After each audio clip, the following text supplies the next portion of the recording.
ती है समीर शुक्ला की।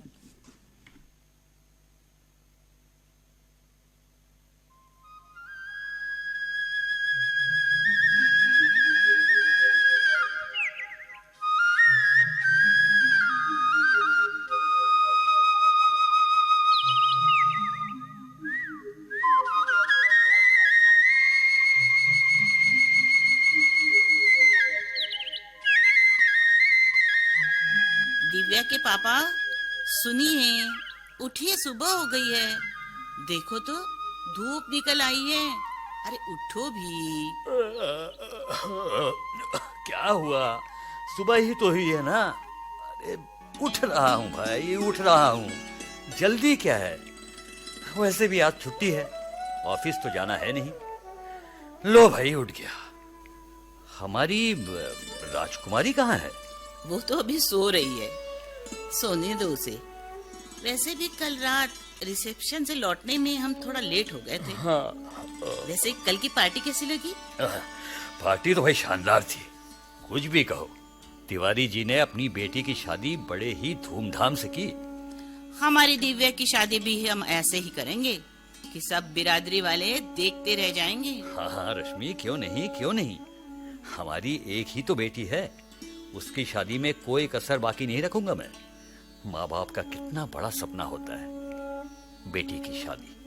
हाँ, हमारे जीवन का सबसे बड़ा अरमान तो यही है ना कि कोई अच्छा सा लड़का, अच्छा परिवार मिल जाए। हाँ हाँ, बस और हमें क्या चाहिए? भगवान का दिया हुआ सब कुछ है हमारे पास। बस एक अच्छा दामाद बेटे की तरह मिल जाए। बिल्कुल ठीक।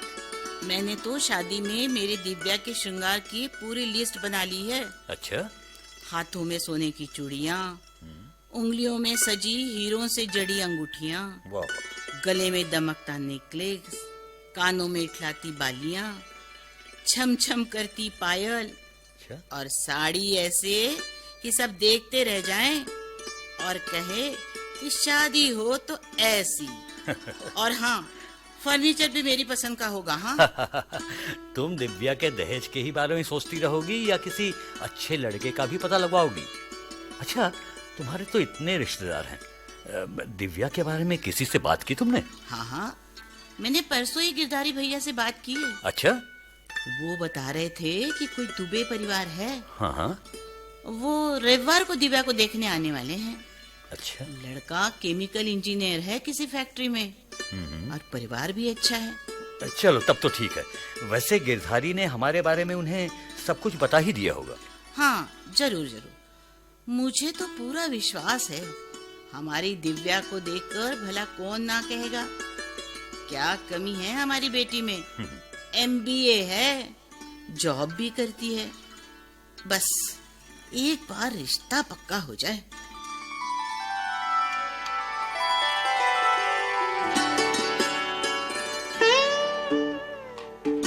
रश्मि। जी आई। अरे भाई, सब तैयारियां तो हो गई है ना? गिरधारी का फोन आया था, कह रहा था 1 घंटे में ही हम लोग पहुंचने वाले हैं। जी, सारी तैयारी हो गई है। दिव्या भी तैयारी हो रही है।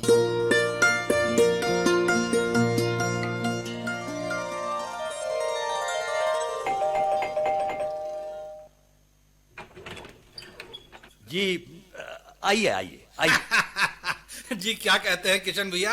नमस्कार। नमस्कार नमस्कार गिरधारी, आइए ना, अंदर तो आइए। हाँ किशन भैया, जी। ये आप हैं, क्या कहते हैं, श्री राधे श्याम दुबे। जी नमस्कार। हाँ, नमस्कार। और आप हैं श्रीमती दुबे। जी नमस्ते। जी नमस्ते। और क्या कहते हैं, इनसे मिलिए, ये हैं इनके पुत्र, क्या कहते हैं, विकास। नमस्कार। सुखी रहो बेटा, सुखी रहो। आइए आइए, बैठिए तो सही। रश्मि, ओ रश्मि, अरे भाई मेहमान आ गए हैं, पानी वगैरह लाओ भाई। जी अभी आई। और सुनाओ भाई गिरधारी, कैसे हो? जी मैं तो अच्छा हूँ, क्या कहते हैं, आप सुनाइए। बस गिरधारी, अब तो रिटायरमेंट को चंद साल बाकी रह गए हैं, उसके बाद तो भाई फुर्सत ही फुर्सत है। फिर तो मैं रोज आया करूंगा आपके घर, क्या कहते हैं, टाइम पास करने। क्यों भाई, तुम अभी से रिटायर हो गए हो क्या? हाँ किशन भैया, यूं ही समझिए, क्या कहते हैं भाई, बच्चों ने सारा काम संभाल लिया है, अब तो फुर्सत ही फुर्सत है। क्या कहते हैं किशन भैया, हम दोनों ही बात करते रहेंगे या मेहमानों को भी कुछ मौका देंगे? वैसे गिरधारी, ये सब तुम्हारे ऊपर डिपेंड तंग करता है भाई। देखो तुम तो बिना ब्रेक की फीचर फिल्म हो, हैं? तो भैया हम लेते हैं क्या कहते हैं ब्रेक, और अब आते हैं विषय पर। तो किशन भैया आप अपने परिवार के बारे में दुबे जी को बता दीजिए। वैसे गोत्र और नाम राशि का मिलान तो क्या कहते हैं मैंने पहले ही करवा दिया है। अच्छा। देखिए वैसे दुबे जी, गिरधारी ने तो हमारे परिवार के बारे में आपको सब कुछ बता ही दिया होगा। अब हम और क्या बताएं। देखिए हमारी एक ही बेटी है, MBA है, एक कंपनी में जॉब भी करती है, 25,000 रुपए उसकी सैलरी है। अच्छा। उसका बायोडाटा तो आपको मिल ही चुका होगा, देख ही चुके होंगे आप। शर्मा जी, भाई गिरधारी जी ने हमें सारी बातें बता दी। बहुत बेहतर। बस अब हमारा बेटा आपकी बेटी को देख ले, जरूर जरूर। फिर बाकी बातें हम बैठ करके कर लेंगे। क्यों गिरधारी? हाँ, क्यों नहीं क्यों नहीं। जी हाँ बिल्कुल ठीक, क्यों नहीं। रश्मि, बिटिया को लेकर जल्दी आओ भाई। आओ आओ बेटी आओ। क्या नाम है तुम्हारा? जी दिव्या। कहाँ जॉब करती हो? जी मैं एक प्राइवेट फर्म में मार्केटिंग मैनेजर हूँ। अच्छा अच्छा अच्छा अच्छा। विकास के पापा, सारे सवाल आप ही करेंगे? अरे भाई, बेटे को भी तो बात कर लेने दो। हाँ हाँ क्यों नहीं। भाई ऐसा करते हैं, इन्हें एक दूसरे का परिचय लेने देते हैं। आरती, तुम मिसेस शर्मा के साथ उनका किचन देखो। मैं शर्मा जी और गिरधारी जी के साथ बरामदे में बैठकर कुछ और जरूरी बातें कर लेते हैं। हाँ हाँ क्यों नहीं। हाँ, चलिए चलिए चलिए चलिए आइए।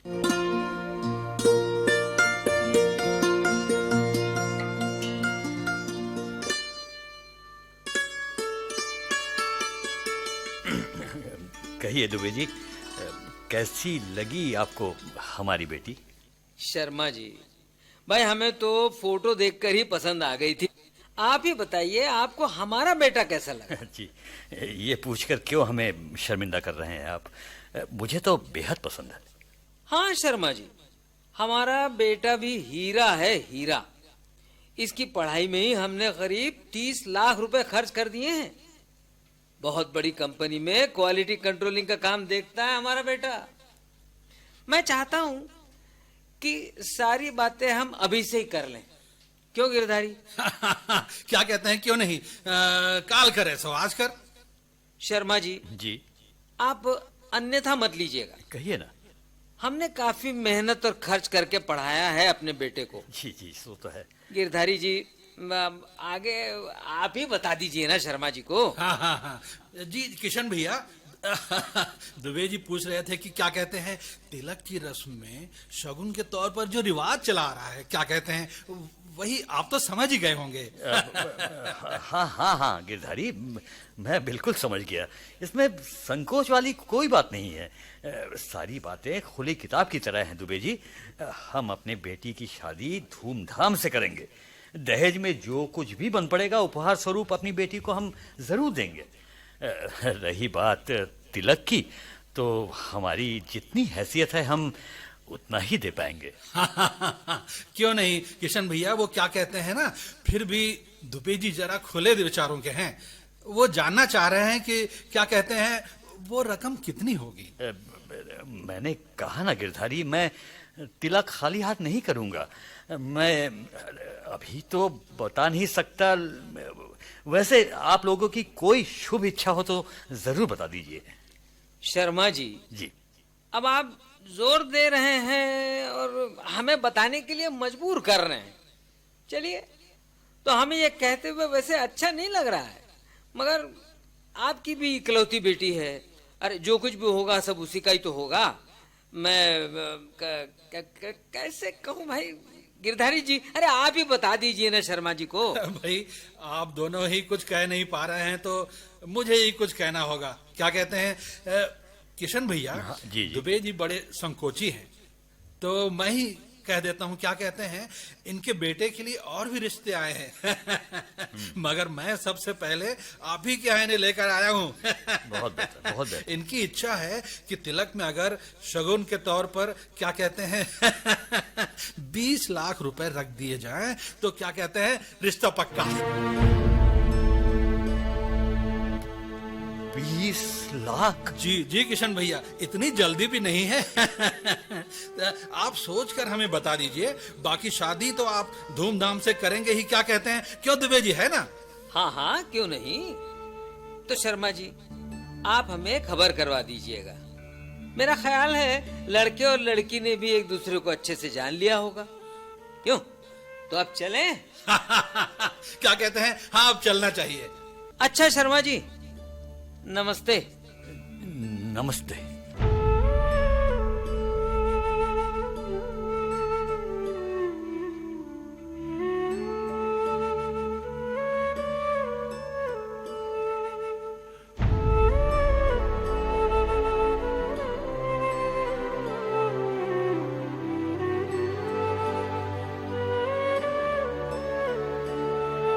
क्या सोच रहे हैं दिव्या के पापा?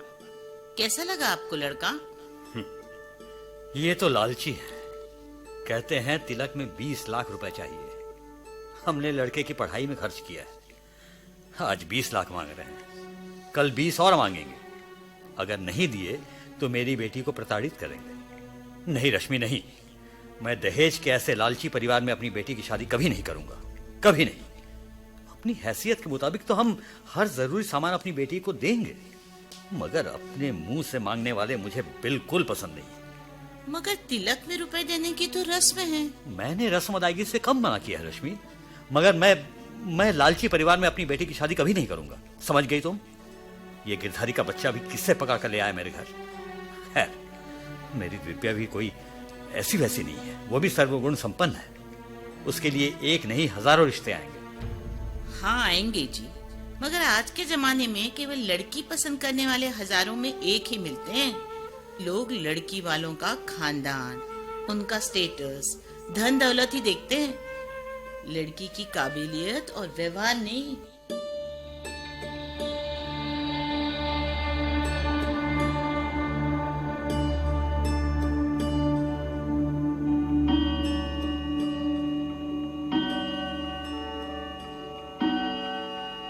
क्या सोच रहे हैं दिव्या के पापा? आज करीब 6 महीने हो गए हम दिव्या के लिए लड़का ढूंढ रहे हैं। कितने ही लोग उसे देखने घर आए। हर बार हमारे मन में एक नई उम्मीद जागती रही और हर बार एक ही नतीजा निकला, हमारी ना, हमारा इनकार। हर लड़के वालों को तिलक में बड़ी रकम चाहिए। मेरी बेटी के गुणों से किसी को कोई मतलब नहीं, सभी को रुपए चाहिए। कोई कहता है हमने अपने बेटे को खूब पढ़ाया, कोई कहता है हमने अपनी बेटी की शादी में लड़के को खूब दहेज दिए। अगर उन्होंने दिए हैं तो इसमें हमारा क्या कसूर है? अगर उन्होंने अपने बेटे की पढ़ाई में खर्च किया है तो क्या वो रुपए हमसे वसूलेंगे? सब लालची हैं, सब लालची। आप परेशान मत होइए जी। क्यों ना हो परेशान? सारे रुपए अगर इन्हें तिलक में ही दे दूं तो अपनी बेटी की शादी कैसे कर पाऊंगा मैं? हमारे भी तो कुछ अरमान है। रश्मि, क्या सोचा था हमने दिव्या की शादी के बारे में? चाहे जो भी हो जाए, मैं किसी भी लालची परिवार में अपनी बेटी की शादी कभी नहीं करूंगा, कभी नहीं। हाँ पापा, मैंने भी सोच लिया है। मैं शादी उसी से करूंगी जिसे पत्नी चाहिए, पैसा नहीं। तिलक के बहाने शादी की रस्म बताकर लड़की वालों की मजबूरी का फायदा उठाने वाले ये लोभी लोग पता नहीं कब सुधरेंगे, कब जागेगी इनकी आत्मा। मैंने ऐसे बेबस लोगों को भी देखा है पापा, जो अपनी बेटी की शादी करने के लिए कर्ज ले लेते हैं। लड़के वालों की पैसे की भूख मिटाने के लिए पूरी जिंदगी कर्ज के बोझ से दबे रहते हैं, अपना घर तक गिरवी रख देते हैं। फिर भी इन पर किसी को दया नहीं आती पापा, किसी को नहीं। मैं कुंवारी रह जाऊंगी, मगर दहेज के भूखे दानव से शादी नहीं करूंगी पापा, कभी नहीं। नहीं बेटा, ऐसा मत बोलो। कौन माँ बाप चाहेंगे कि उनकी बेटी जीवन भर कुंवारी रहे? हमने हार नहीं मानी है बेटा, हम तुम्हारी शादी जरूर करेंगे। भगवान के घर देर है, अंधेर नहीं। बेटा, तुम्हारी शादी जरूर होगी, धूमधाम से होगी। सुनो जी, वो गिरधारी बता रहा था कि एक लड़का है जो इन सबसे जरा अलग है। आप कहे तो दिव्या के लिए बात करें? सब एक जैसे हैं रश्मि, एक जैसे। घर आने के बाद बात फिर वहीं आकर रुक जाएगी। नहीं जी, गिरधारी ने लड़के से तिलक के बारे में पूछ लिया था। लड़का कह रहा था कि वो दहेज के खिलाफ है। एक बार उनको घर बुलाने में क्या हर्ज है? देखे तो आखिर लड़के वाले क्या कहते हैं। हो सकता है इस बार बात बन जाए। ठीक है, तुम कहती हो तो उन्हें कल ही बुला लो। जी अच्छा।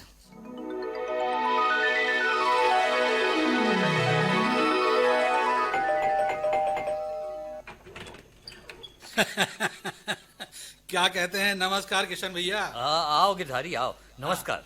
किशन भैया, आप हैं श्री रमाकांत अवस्थी। नमस्कार अवस्थी जी। जी नमस्कार, नमस्कार। और आप हैं श्रीमती अवस्थी। जी नमस्ते। जी नमस्ते। क्या कहते हैं? आप हैं इनके पुत्र विनय अवस्थी। जी प्रणाम। खुश रहो बेटा, खुश रहो। और सुनाइए, आप लोगों को रास्ते में कोई परेशानी तो नहीं हुई? जी नहीं, कोई परेशानी। रश्मि, अरे भाई मेहमान आ गए हैं, चाय नाश्ता लेकर आओ भाई। जी लाई। किशन भैया, मैंने आपके परिवार और दिव्या के बारे में इन्हें पूरी जानकारी दे दी है। अब आपको लड़के के बारे में कुछ पूछना हो तो पूछ लीजिए। अब हम क्या पूछे अवस्थी जी। आपका बेटा नागपुर में इंजीनियर है, ये तो हमें गिरधारी ने बता ही दिया था। अब कंप्यूटर के इस जमाने में कुंडली वगैरह पहले ही देख ली जाती है, उसके बाद ही लोग लड़की देखने जाते हैं। क्यों गिरधारी, सारी चीजें तो तुमने देख ही ली थी ना? हाँ किशन भैया, वो क्या कहते हैं, अब दिव्या बिटिया को बुला लीजिए। अवस्थी जी बिटिया को देखना चाहते हैं। जी जी, अभी बुलाता हूँ।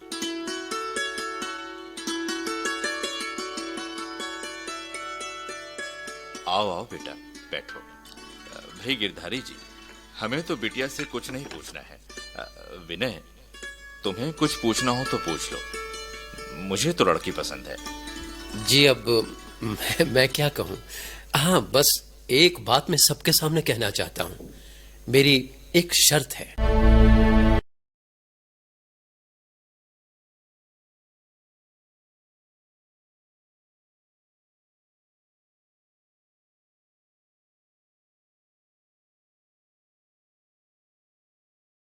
क्या चाहिए? अंकल, आप शायद मुझे गलत समझ रहे हैं।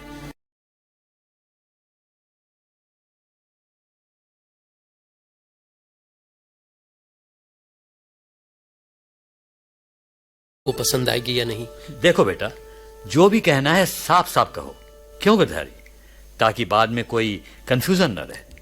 अंकल, मैंने अपने कई दोस्तों को दहेज में मिली कार में घूमते देखा है, कईयों को तिलक में मोटी रकम लेते हुए देखा है, मगर पता नहीं क्यों ये सारी बातें बार बार मुझे सालती हैं। आखिर रुपयों के लिए लोग इतना क्यों गिर जाते हैं? मुझे आपकी बेटी पसंद है अंकल, मगर मैं ना तो तिलक में कोई रुपए लूंगा और ना ही कोई दहेज और ना ही कोई सामान। और हाँ, लड़की को आप कोई जेवर भी नहीं देंगे। शादी में दुल्हन की साड़ी भी आपकी तरफ से नहीं बल्कि मेरे पैसों से खरीदी जाएगी। मैं शादी में कोई दिखावा, कोई आडंबर नहीं करना चाहता अंकल। लड़की सिर्फ 2 कपड़ों में हमारे घर जाएगी। ना कोई कीमती जेवर होगा और ना ही कोई दहेज। हाँ, आप हमारे मेहमानों का पूरा पूरा ध्यान जरूर रखिएगा, बस। विनय बेटे, तुम्हारे विचार तो बहुत अच्छे हैं। क्या अवस्थी जी आपकी भी यही राय है? हाँ शर्मा जी, हमने भी फैसला किया है कि हमारे बेटे के इस संकल्प में हम भी उसका साथ देंगे। तो शर्मा जी, आपकी ओर से भी हम हाँ समझें? किशन भैया, अब तो आप खुश हैं ना? इससे अच्छा वर भला और कहां मिलेगा? तो क्या कहते हैं, शादी की तारीख तय कर लें? नहीं गिरधारी, मुझे सोचने का थोड़ा समय दो। मैं बहुत जल्द आप लोगों को बता दूंगा। ठीक है शर्मा जी, हम आपके जवाब का इंतजार करेंगे। तो अब चलें। नमस्कार। जी नमस्कार।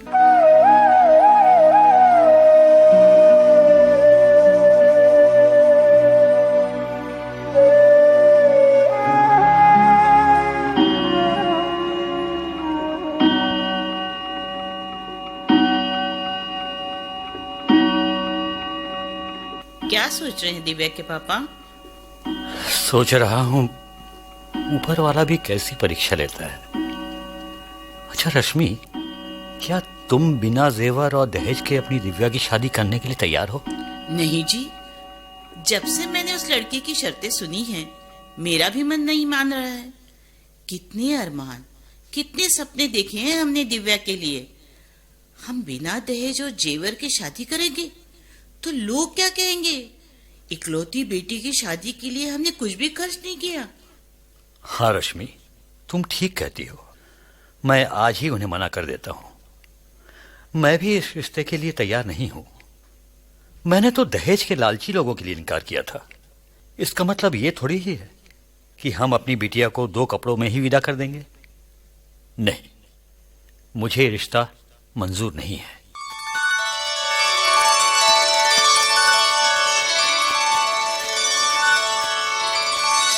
लगता है अब मेरी मनोकामना पूर्ण हो जाएगी।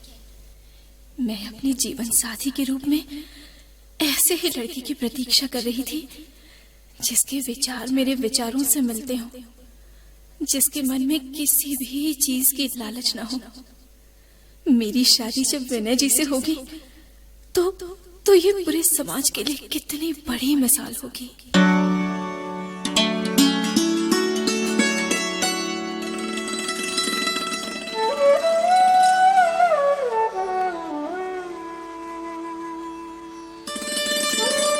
मम्मी। हाँ बेटा। मम्मी, मुझे कुछ पूछना था, पूछ लूं? हाँ बेटा, बोलो। मुझे मालूम है तुम क्या पूछना चाह रही हो। हाँ मम्मी, मैं उस दिन मुझे जो देखने आए थे ना, उनके बारे में पूछ रही थी। पापा ने उन्हें हाँ कह दिया ना मम्मी? बेटा मैं तुम्हें बताने ही वाली थी। बोलो ना मम्मी, हाँ कह दिया ना? नहीं बेटा, हमने उन्हें मना कर दिया है। क्या? आपने उन्हें शादी के लिए मना कर दिया? मगर क्यों मम्मी? वे तो दहेज भी नहीं मांग रहे थे। हाँ बेटा, हमने उन्हें इसीलिए मना कर दिया। बेटा, हमारे भी तो कुछ अरमान हैं। क्या हम हमारी बेटी को बिना दहेज के विदा कर देंगे? तो फिर पापा, आपने उनको शादी के लिए मना क्यों कर दिया जो दहेज मांग रहे थे? वो लालची थे बेटा। मगर ये तो लालची नहीं थे ना पापा। काश इन्हें इनकार करने से पहले आप एक बार मुझसे पूछ तो लेते पापा। उनके साथ जीवन तो मुझे बिताना है। मैंने तो ठान लिया था पापा, अगर शादी करूंगी तो एक ऐसे ही आदर्श व्यक्ति से जिसे दहेज का कोई लालच ना हो, कोई लोभ ना हो। और आपने समाज को केवल शादी की शान और शौकत दिखाने के लिए एक अच्छे इंसान को दामाद बनाने से मना कर दिया पापा। आज मुझे समझ में आया कि समाज में दहेज की कुप्रथा और दहेज के नाम पर हो रहे अत्याचार के लिए केवल वे ही जिम्मेदार नहीं है जो दहेज मांगते हैं। वे भी जिम्मेदार हैं जो दहेज पर लाखों खर्च करके दिखावा करते हैं। दूसरों को दहेज में मिलने वाली कीमती चीजों को देखकर ही लोगों के मन में लालच का शैतान जन्म लेता है। पापा, जो बिना दहेज और जेवर के शादी कर लेते हैं, क्या उनका जीवन सुखी नहीं रहता? जवाब दीजिए पापा, जवाब दीजिए। आप कुछ बोलते क्यों नहीं?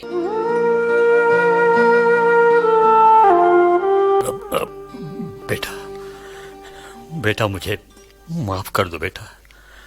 समाज की परंपराओं ने मेरी आंखें बंद कर दी थी बेटा। तुम सच कह रही हो। जीवन में दहेज और जेवर उतने महत्वपूर्ण नहीं है। महत्वपूर्ण है इंसान की काबिलियत। और मैं विनय जैसे अच्छे लड़के की योग्यता को, उसकी इंसानियत को परख नहीं सका बेटा। मुझे माफ कर दो। मगर अब हम कर भी क्या सकते हैं? विनय की शादी कहीं और पक्की हो चुकी है बेटा। क्या? हाँ दिव्या, अब उसके बारे में सोचने से कोई फायदा नहीं। तो ठीक है पापा, ठीक है। मैं भी तब तक शादी नहीं करूंगी जब तक कोई अच्छा इंसान अच्छे पति के रूप में मुझे और अच्छे दामाद के रूप में आपको ना मिल जाए। दिव्या, दिव्या, क्या बोल रही हो बेटा? ये तुम क्या कह रही हो बेटा? हाँ पापा, मुझे नहीं मालूम मुझे कब तक इंतजार करना पड़ेगा, लेकिन मुझे विश्वास है पापा, मेरी ये तलाश जरूर पूरी होगी। मैं इंतजार करूंगी पापा, इंतजार।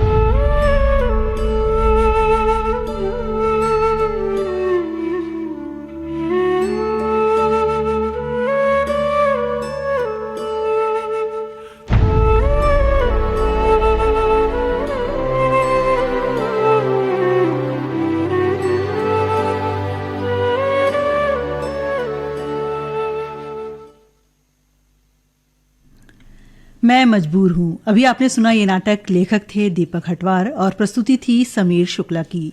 भाग लेने वाले कलाकार थे अनिल श्रीराम कालेले, अर्पणा कालेले, योगेश नैयर, प्रदीप चक्रवर्ती, प्रीति राजवैद, ओम प्रकाश मौर्य, दीपक हटवार और सुजाता शुक्ला।